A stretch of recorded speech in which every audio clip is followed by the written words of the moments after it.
Welcome to another edition of Sounding Board. Whether you're watching on YouTube or listening to a podcast, it's great to have you with a podcast about freedom and capitalism. Now, the last couple of editions, I've kind of planned them. This one is one of yours, and I have no idea. So, Nick, over to you. Okay, I'm going to try and build on the theme of the last couple of weeks. We've talked a lot about the definitions of things. You dug into the left wing 2 episodes ago. Then we went specifically back to the left and the right and the differences between them. And what I started thinking about during the week were other definitions, but in actual fact, what I found myself doing, and this is a general theme for me, so I'm going to have a little bit of a rant, and then we can talk about it. And this is my rejection of labels. Okay, Right. and I think to link it to definitions, I think I'm fed up of being defined. Okay, so this is my theme, and this keeps coming up in media and on social media where people are labelled with their opinion, or they're labelled because of a characteristic of theirs. And those are more difficult ones to get away from. But it's this concept of being put in a box so that you can't get out of it again. Well, so I know this about you specifically because I was flicking through some of our old material earlier on today, and there's a podcast where we talk about capitalism needing a reboot into valuism. Okay, yeah. You coined the term valuism. I then immediately ask you if we are now valuists, and you said, no, you know me. I don't like to be identified as anything, Yeah. even your own term. Maybe this is just a problem that I have, but I don't like being. Do you know? Right. Here we go. I don't like being constrained, and it's the freedom from constraints, which is obviously a long-running theme for us. And that in fact, the term when was the last time we used the word constraint? But a regulation is a constraint. I don't know if we ever have. Yeah, to be tax honest. is a constraint, but actually, a government free from constraint. You know, it's these kind of things. I don't want a government No. from constraint. I'm wording that badly. A government that doesn't constrain us. But this concept of once you've been put in the box, you kind of can't get out of it again. It's how you're defined. And obviously, it's taken to stupid degrees these days. Someone can say something defending someone, and then that's it. They're called a racist and all that kind of nonsense. But Or you could have said something 25 years ago, yes, and that's it. that would have been Game perfectly over. acceptable then. Yeah, but it's more than that, and I want to say some of the other labels that I don't like, and one of the things I don't like is being defined in the negative. So being a not something. Okay. Right. And my favourite of these, when I say favourite, my favourite example of this is non-believer. Okay? So I don't like being defined as a non-believer. Like everyone else is a believer, but you're a non-believer. This must be a smaller group of people, because believer must be the default. Yeah? I don't like that. But then you see, you end up with someone invents a label for the thing which is nothing.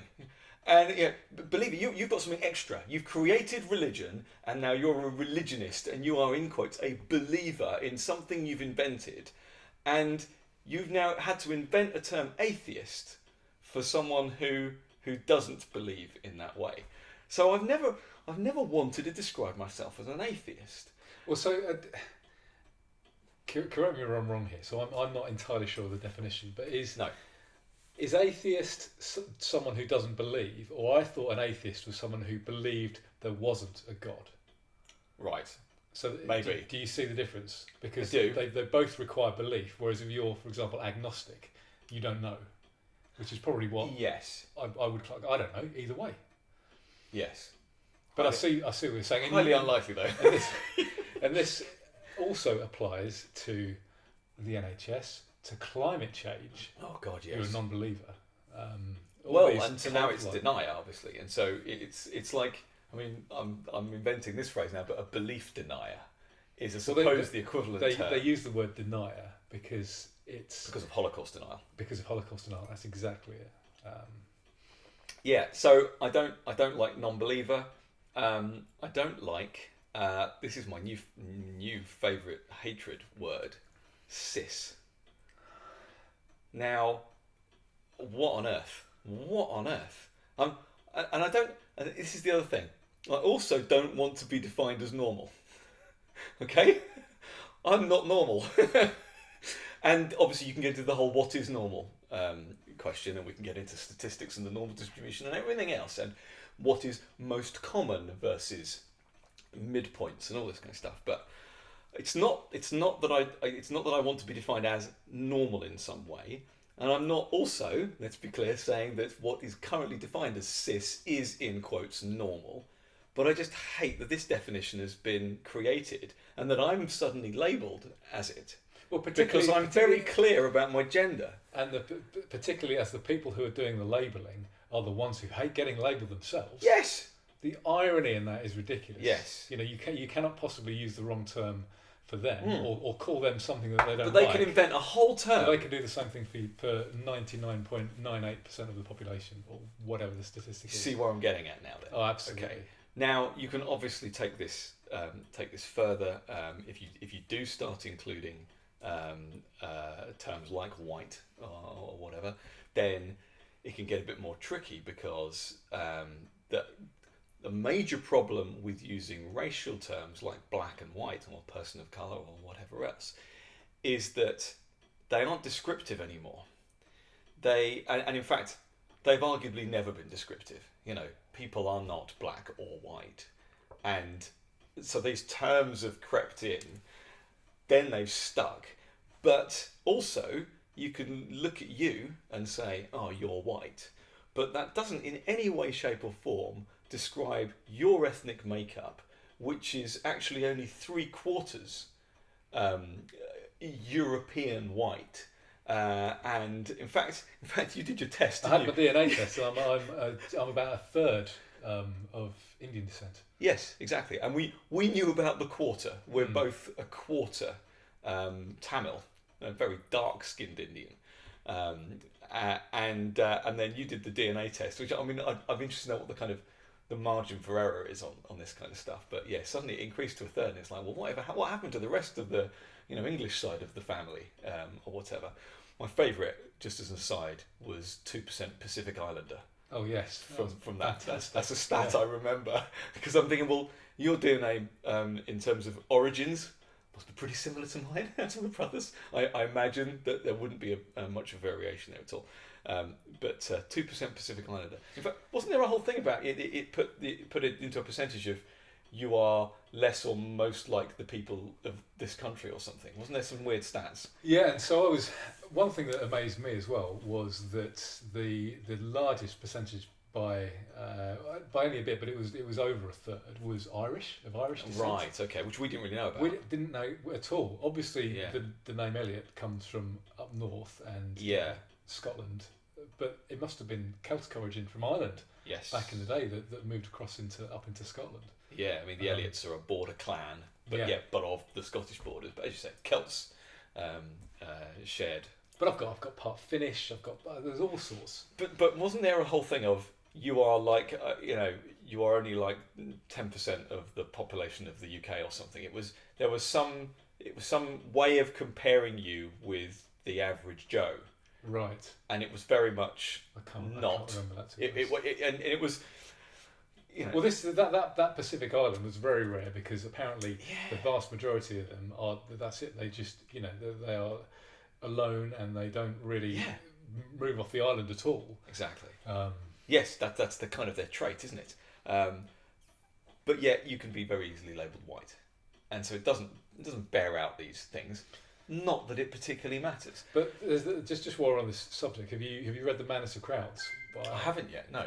Douglas Murray. So he picks up on the fact that these days people talk about it more as being a software as opposed to a hardware issue. So, for example, if you're black but you have the wrong opinions, you're no longer black, and your things like whiteness is a term. Yeah. are for a group of opinions. So people get labelled, coconut, Uncle Tom, and all these obnoxious names because they have the wrong opinions. In air quotes. Listener. What do you think is going to happen to Bonnie Greer now that she's met with Lawrence Fox? Have you seen this? I saw the photo. Yeah. I mean, I've seen pile-ins already. Really? Oh yeah, properly denouncing her because she went and had tea with the racist in quotes. I mean, isn't it mad? We were talking. But he was the only one who clearly defined what racism was and stuck to it 100%. Well, but his definition itself was consistent. That's what I mean. He was consistent throughout, as opposed to only these people can be racist and these people can't. Well, hang on, that in itself. If you're basing that on the colour of someone's skin, racism, that is guys. the definition of racism. Yeah, exactly. Just before we started recording, we were talking about how what we enjoy doing is we actually. I mean, you look back at these podcasts, we enjoy defining things. We do enjoy coming up with what we think are the right definitions, but it's a collaborative process where we to and fro.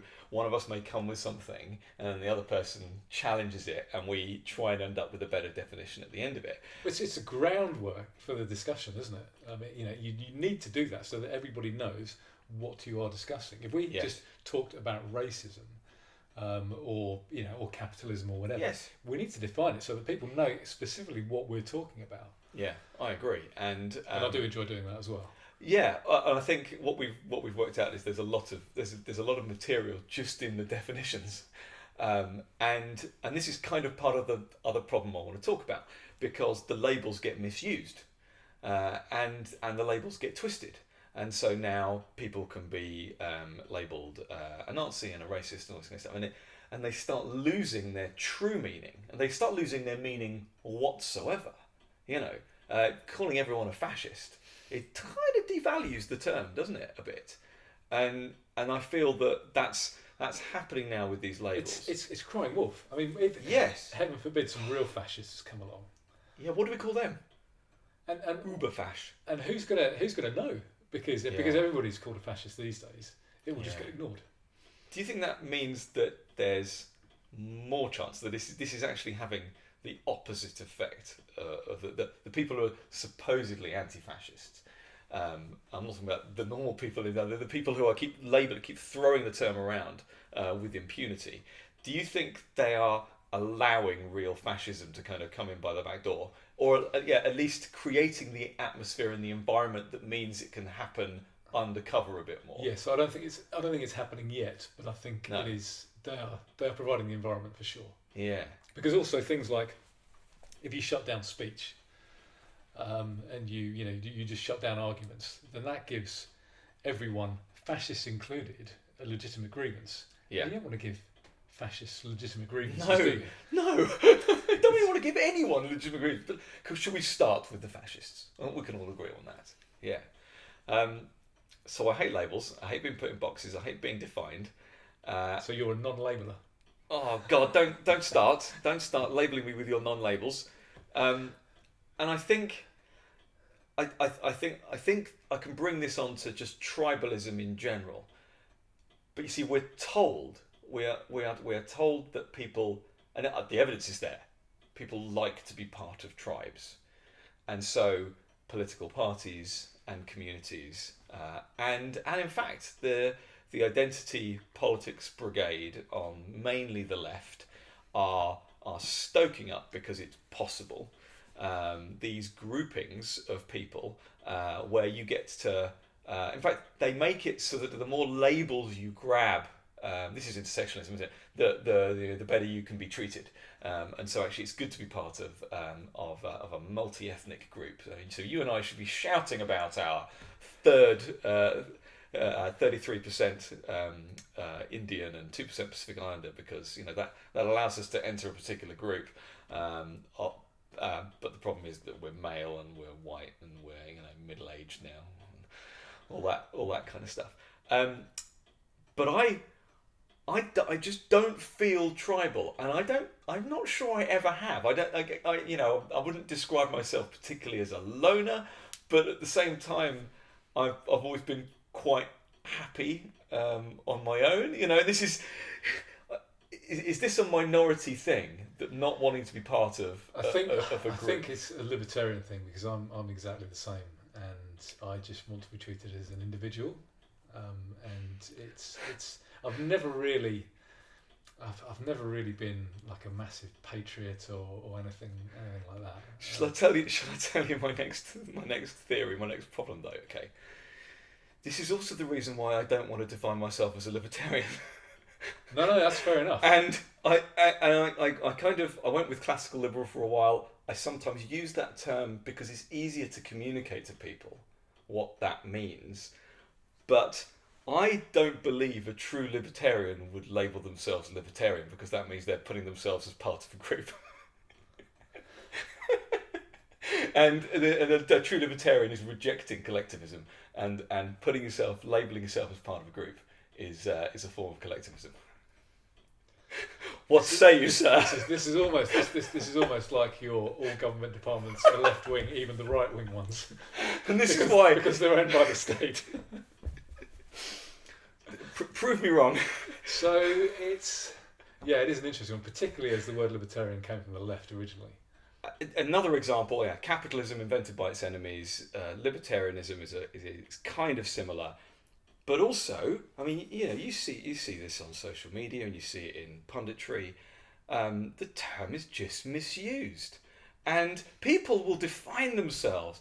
I'm a libertarian, therefore I want the following regulations and bans on, and it's just nonsense. I'm a libertarian. All I want is 10% tax and all that stuff. And it's going the way that liberal did. Yes. It's kind of there's scope creep in the term libertarian, and so I quite like voluntarist. Yeah, I've seen you've used that for quite a while. More than others. Yeah, I mean, individualist. I don't really like that as a word. But this is the other problem. I don't like the word libertarianism as a word, and one of the reasons is because libertarian. I love the word liberty, though. I love the word liberty. You know one of let's be clear. I've nailed my colours to the mast here. My daughter is called Liberty. See, I was when you told me that, I was just over the moon. Yeah, I think I've made it pretty clear. Beautiful name, beautiful word, and its meaning is fantastic. But libertarian, it sounds a bit contrarian. Yeah, it does. And it does. Also, and also, libertyist, but also Aryan. Have you not? No, that one not caused you a bit of concern? No, these are some of the problems I had, and it's purely the audible nature of the word. But you're right, libertist doesn't work. And actually, as soon as you introduce ists and isms and everything, then you do look like an extremist. And it's difficult. It's difficult. I don't know what I want to be labelled as. I don't like it. I want to be able to change my mind, and it's not because I'm flighty. Because I want my choice. I want my choice in everything. And things there isn't really. I mean, voluntarist is the only term that currently doesn't get misconstrued. Because even things like I quite like the term radical. I could say I'm a radical. Yes. A radical what? Who knows? A radical Islamist? Yeah. That's a problem with that. And even so, like you say, because there are different sorts of libertarians, even like anarchists, for example. You could be an anarchist, you could be an anarcho-capitalist, or you could be an anarcho-communist. I mean, that just makes no sense. But I'm with you, and I find sometimes describing the when I nearly said the things I believe in, and this is I hate that term. I hate that. This is not about belief. This is about evidence. Stop it. But I find getting to the point where someone goes, "Oh, you're an anarchist," but then they do that little recoil thing, where they go, "Oh, you're an anarchist," and then you go, "Look, the problem is that you're they're equating anarchy with chaos." Yes, for a start. Yes, but you look it up in the dictionary, and there it is. That is like definition number 2 or whatever. And so that's a problem. And it's like, is that Did the dictionary just get written by the statists? You know, is that what we're Probably. working at here? But again, the issue being that these definitions are twisted and turned and moved over time, and a new Oxford English Dictionary comes out, and they go, oh look, people are using this term. The language must move with the times, and you don't want to look like a sticky mud going, no, I want to protect our our language.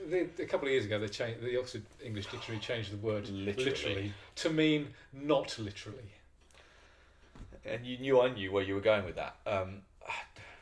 So I have a problem with dictionaries. Yeah, I don't know what to call myself other than unlabelled. But even then, that's a bit definition. Is that not a label of sorts? But my point is, I am me. I want to choose everything myself. I want to assess and engage with the world and make my own decisions. And I want my say to have maximum weight in every decision I make. And I don't know how else to define that. And without using a term that someone else has misconstrued and that can be twisted and turned in some other way. See, what annoys me is that, for example, we could reasonably accurately describe ourselves as radicals. And in comparison to what's out there at the moment, yes. You know, we will obviously qualify and say we're radical in this. Yeah. But the annoying thing for me is that what we believe in, like the freedom to make our own decisions, to live our lives the way we want, to not have our construct stuff our own stolen. morals. Yeah. Exactly. The fact that isn't just the default for everybody just shows how indoctrinated people are for a start. Absolutely, and I suppose this is where I'm saying I don't want to be called normal. I mean, we're absolutely not. When you're radical, you're not normal.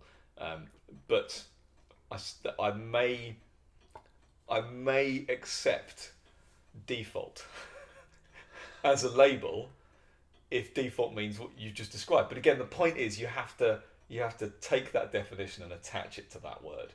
And as soon as somebody else does that for you, or starts saying, oh no, the default is you're born into the social contract that you can never see or read or revoke, then I don't like default. And again, what does the default mean? Does the default mean what you are when you're born? Yeah. What does it mean after you've had 20 years of indoctrination in a state school? It's obviously going to be a bit different, isn't it? You get these ideas drummed into you. And it took me until I was about 30 before I probably thought, hold up a second. Yeah. This is what I actually believe. When you properly start thinking about things critically, it takes a while to undo all that. I've just thought of a term I wouldn't mind being called. Okay. A wealth creator. How about that? Entrepreneur? Oh my God, I hate that. You hate entrepreneur? Yeah. Did you not know this? Well, I knew the other Nick didn't like it. He doesn't like it with a passion, but I don't like it. I recoil. That's my recoiling one. I don't like that. I don't like that. I mean, a serial entrepreneur. That's just awful. But no, people who define themselves as an entrepreneur are doing it because they want to go me. That's it. That's it. They're not interested in what they've created. They're interested in self-promotion. That's it. Entrepreneur is a self-promotional term. What's wrong with being called a businessman? What's wrong with being called running or leading a company? I don't get it. Oh, we're an entrepreneur. Fuck off. I'm now going to have to label this as an explicit lyric. We've managed to go about 2 years without using a single swear word, and then you use virtually the worst one. I held back from actually using the label that I would use for entrepreneurs, which is worse than the word that I just uttered. But no, I am not an entrepreneur. But I'll go with wealth creator. I think capitalism, value creator. Value creator. That's not bad. I quite like that. Well, okay. So, are we coming up with something there that can't be misconstrued? Because is that the problem? Labour theory of value. So the amount of times, and you're on Twitter now, so although you probably haven't had as many arguments with idiots as I have, because I've been on it a bit, or I've been using it for a bit longer. Yeah. I know you had a dormant account that you didn't touch for 10 years or whatever. So whenever you talk to an idiot Marxist about value. So on far, I've anything. just talked to idiots, not specifically idiot Marxists. Right. Okay. So whenever you talk about value to these people, they will often say, and I've had this thrown at me on numerous occasions by different people, in that you're equivocating on value. No, what do you mean? This is the definition. I know Marx defines value as this. Well, then he's the one equivocating. This is the dictionary definition of value. It's not what you can create your own term, but create your own word for it. That's not value. Yeah. And that's often where the conversation ends at that point. Yeah. Because I'm not going to use their terms. So did you see Christian Niemitz? I mean, he's tweeting all the time. And he came up with a great one, and it was... He's a master at Twitter. Yeah, and... A master. But this was around this idea of past definitions in books, and it was a twist on the classic take like that of, well, Marx said this, or why don't you go and read a book, and this was capitalism produces all this plastic waste. This is bad.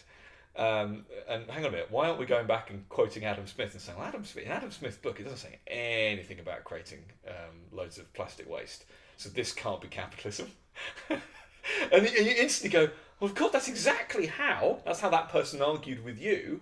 Oh, hang on a minute, there's a book down here. I haven't critically analysed what it says, and it's also just an ideal. It's an intention. It's not been tested, so it's not real. But why aren't you using that definition? The same thing applies. But I thought that was very clever, and it's not something I'd thought of before as a way of countering that argument, because it is about the redefinition of terms, and that's what I hate. But I think that's one of the reasons why I hate labels. But also I don't get that affinity from being part of a tribe. In fact, I know you joke about me spending a certain £3 on becoming a registered supporter of the Labour Party. I may have mentioned it once or twice. Yeah, listeners of this podcast will know. I mean, it worked out really well. Eventually, Playing it was the long a bit game. too close to the wire in 2017 Playing election. the long game. Like a couple of thousand votes away from becoming Prime Minister. So it was obviously 2015 when I did that. Now, because that was when he was first elected, wasn't Was it? it that long ago? Wow. Yeah. Yeah, Was it of course it 2014? Might have been 2014. No, of course not, because it was Miliband against Cameron in the 2015 election. So Of course it was. It was later on in 2015. So that's when I did that. Up until that point, I had never been affiliated with a political party at all. And I did that, and then like later the next year, I did feel really a bit guilty, a bit wrong for having done that. So I felt it was balancing things out by joining the Conservative Party. Right. But I felt really odd doing it. And it's obviously, we've talked before about the right wing and conservatism in general is way closer. There's way more freedom in it than there is on the left. And often that's where people come from that side and become less authoritarian. But I still felt really squeamish. That's the only way of putting it. It was this thing I wanted to try and do and redress the balance. And though I'm saying that there was a dual purpose, because I also wanted to vote in the next leader. Vote in it for the leader. I did. That was But I felt odd doing it, and I felt absolutely no qualms about not renewing my membership. But you felt fine becoming a registered supporter of Labour. No, I'm saying I felt guilty after that. I felt squeamish for doing that afterwards, which is why I then joined the Conservative Party. But then I felt squeamish joining the Conservative Party. Okay. So you felt squeamish both times. I felt squeamish both times. Right. Okay.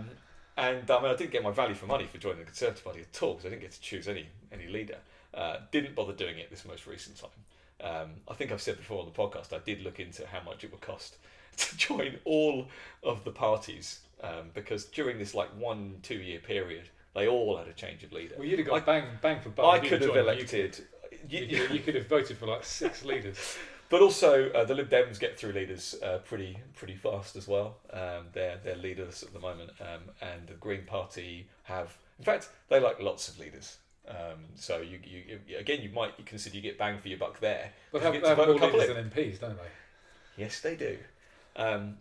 But I don't like it, and there was I really crossed the line with myself when I paid that £3 because I can't look back on the rest of my life and say I never joined a political party. I have to admit that I did now. I was a registered voter of one as a joke, and then I joined another one. You can't spin that any other way. I feel the same way about voting. Yeah, you can't undo it. You can't undo it. And I'd say, You learned by voting. Full disclosure, I joined the Conservative Party in my 20s because I didn't like Tony Blair at all. I was just, as most people think, I thought, well, that's the only other way. That's the only party that's got any chance of defeating Labour. I think we can be forgiven for those kind of views. That's fairly normal. The concept that you need to pick a side. Yeah. That you can't this is pick the only way. No side. I'm going back to the Geralt of Rivia quote now with evil is evil, and if I have to choose, I'd rather not choose at all. But I think you can be forgiven for that. But I don't want to be affiliated anymore. I don't like joining anything. I don't join groups on LinkedIn. I even felt bad voting for Brexit. Yes. Because that it's like it gives legitimacy to the people who are going to enact the decision, which are the people I didn't vote for in the election. Yes. So even though I didn't vote in the election, I can't say that I didn't vote for any of them, but I voted for Brexit, which is going to be then you legitimise the democratic system, which you don't like for various reasons. Yeah. We've got into that in another podcast. But then I was thankful for the 2017 election and the latest one, because after that I could say, this is why. I could say, well, I'm now not voting again. Yes. Whereas, between 2016 and 2017, I voted on the last time I had the opportunity to vote, and I didn't. I really didn't like that at all. To me, the last two general elections have really helped, and just the way that the Parliament since 2017, the 2017 to 19 Parliament, how it treated Brexit. To me, that has just shone a light on democracy in general. Now, what most people say on that is that this is a democratic decision; it needs to be enacted, and I obviously have a great deal of sympathy for that opinion. But to me, it's more a question of you don't really know what, in quotes, our democracy is. And I actually have a real problem with the way that, again, if we're using terms and labels here, just the label democracy. The number of how many times have you heard people that you might actually respect their opinions of, but they're obviously not in this default situation that we're in. They are they're statists. They have no problem with government and democracy, but they use the phrase "that's democracy," but they'll use it. They equate free speech with democracy. Now I don't know where they do that. They'll equate the courts with democracy. They'll equate the parliament with democracy, and it's just la la la la la la. These things. Institutions. That's democracy. Debate. That's democracy. And I think it's really loosely used, but by all sorts of people. By clever people. By Charles Moore will say that's democracy, and I wince when they do now, and that's a relatively new thing for me, obviously, in the last few years. But I don't like the term again because it's misused. It's said it's used and abused, isn't it? Because which form of democracy are you talking about now? Because is it representative democracy? Is it direct democracy?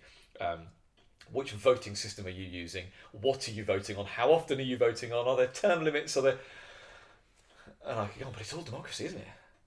I don't like it when they talk about particularly our current system of democracy. I'm not a Democrat. No, me neither. When they talk about the current representative democracy, and people like Matthew Paris and stuff, the classics of this, saying that it's not just about enacting what people want. We need to have these kind of checks and balances. We need to have the politicians that you vote, and they can stop extremist views like paternalism, like the whole country or half the country voting for Brexit, for example. That's just classic conservative, that's proper right wing stuff. Paternalism, yeah, absolutely. Just going back to something I know we mentioned. I think you may have briefly mentioned the social contract earlier. Yeah, not what the paper is printed on. I was thinking about this earlier or recently, in that, you know, how the closest thing I think that we get to a social contract is voting. Yes. If you vote, you're kind of saying, please rule me, please govern me. Whoever wins this popularity contest can just dictate how I live my life for the next 5 years or whatever. That's the closest we get. I agree. It's like you're signing the social contract. Yeah, that's the closest you get to signing this mythical document, is putting your every 5 in years the box and you know. Yeah. Please govern me for 5 years. Thank you. But even if you don't do it, I'm going to govern you anyway. Yes. That's the problem, obviously. That's the problem with that. Yeah. I've got as far as I've got with labels and tribal and my rejection of it. It was this episode was mainly me ranting, and then seeing what you thought. And in particular, I did want to put to you, and you teed it up nicely for me, which was my concept that you can't, a true libertarian wouldn't call themselves a libertarian, which might be a little too purist, but I'm not a purist. Well, so I just libertarian is I do use it because most people will know what it means. Yeah. But I don't like it because there are too many people who say they're libertarians, but really they're just staunch conservatives. Yes. And they're not even minarchists. They're not even objectivists that will say, okay, we want the government to provide the army, the police, the roads, the courts, and that's it. Yep. They want education, they want the NHS, and they quite like a certain amount of regulation. It's like, well, hang on a second, how much do you want the state to do? Yeah. And also, how, even if you want that smallish amount of the state, it's going to grow. Yeah. So yeah, voluntarist is probably the closest term. Again, it's kind of a clumsy word, isn't it? And this is kind of it shouldn't have the ist on the end of that. That's the thing. I'm an individual. That's where. Yes, and in fact, that's the point, isn't it? Is that actually, if you're an ist, then what you're doing is you're saying you're advocating it for everyone. But actually, I'm an individual, which means I get to make my choices, and I'm not going to enforce my choices on anyone else. And if someone else wants to be ruled by a state, they can, but as long as I'm not ruled by that state. I think that's a good place to end it. Great place to end it on an actual definition that we do like. We like defining things, but I don't like to be defined. That's been the theme of this edition of Sounding Board. Thank you very much for listening and for watching. If you're watching us on YouTube, please share, please rate, do all the things you would normally do to make our podcast popular, because not enough people are like you. Thank you very much.